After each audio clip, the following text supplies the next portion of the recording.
छत्रपति संभाजी महाराज जैसे महान पराक्रमी योद्धा को मुगलों के हाथों कैद होना पड़ा और 11 मार्च सन 1689 को औरंगजेब ने बड़ी दर्दनाक यातनाएं देकर छत्रपति संभाजी महाराज की हत्या कर दी।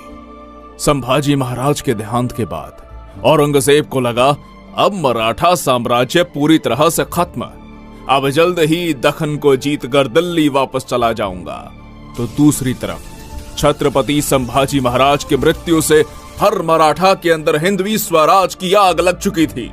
जल्द ही इस आग से मराठे औरंगजेब की महाराष्ट्र में कब्र खोदने वाले थे और अगस्त सन 1689 को अपने राजा की मौत का बदला लेने के लिए सह्याद्री के वीर मराठों ने औरंगजेब को महाराष्ट्र के तुलापुर नाम की जगह पर घेर लिया और हर हर महादेव की गूंज के साथ संताजी घोर पड़े और गिने चुने चंद मराठा सैनिकों ने औरंगजेब की लाखों की सेना पर चढ़ाई कर दी।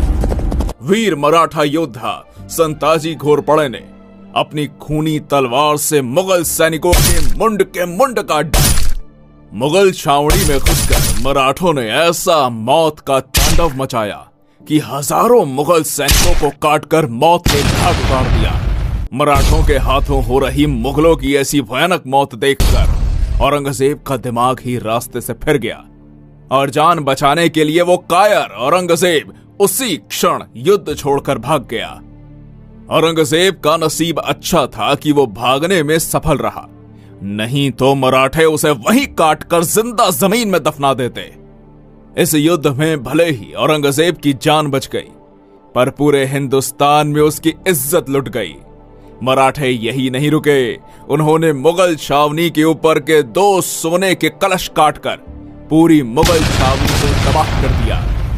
जिस औरंगजेब की क्रूरता और कट्टरता के कारण पूरे हिंदुस्तान के राजे महाराजे थर-थर कांपने लगते थे, उसी औरंगजेब को मराठों की खौफनाक सेना ने दौड़ा दौड़ा के मारा। तुलापुर में हुई शर्मनाक हार से औरंगजेब पूरी तरह टूट चुका था।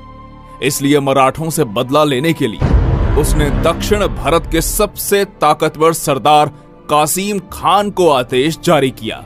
अब कासिम खान ने संताजी घोरपड़े को पकड़ने के लिए कर्नाटक के तलाकू गांव में एक मजबूत घेरा बनाकर मराठों का रास्ता रोक लिया। पर मराठे भी कहां रुकने वाले थे। मराठों ने कासिम खान के इस घेरे को तोड़कर और मुगलों की छाती को चीरकर कर्नाटक के तलाकू गांव में जबरदस्त मारकाट मचा दी। मराठों के अग्नि बाण मुगलों की छाती को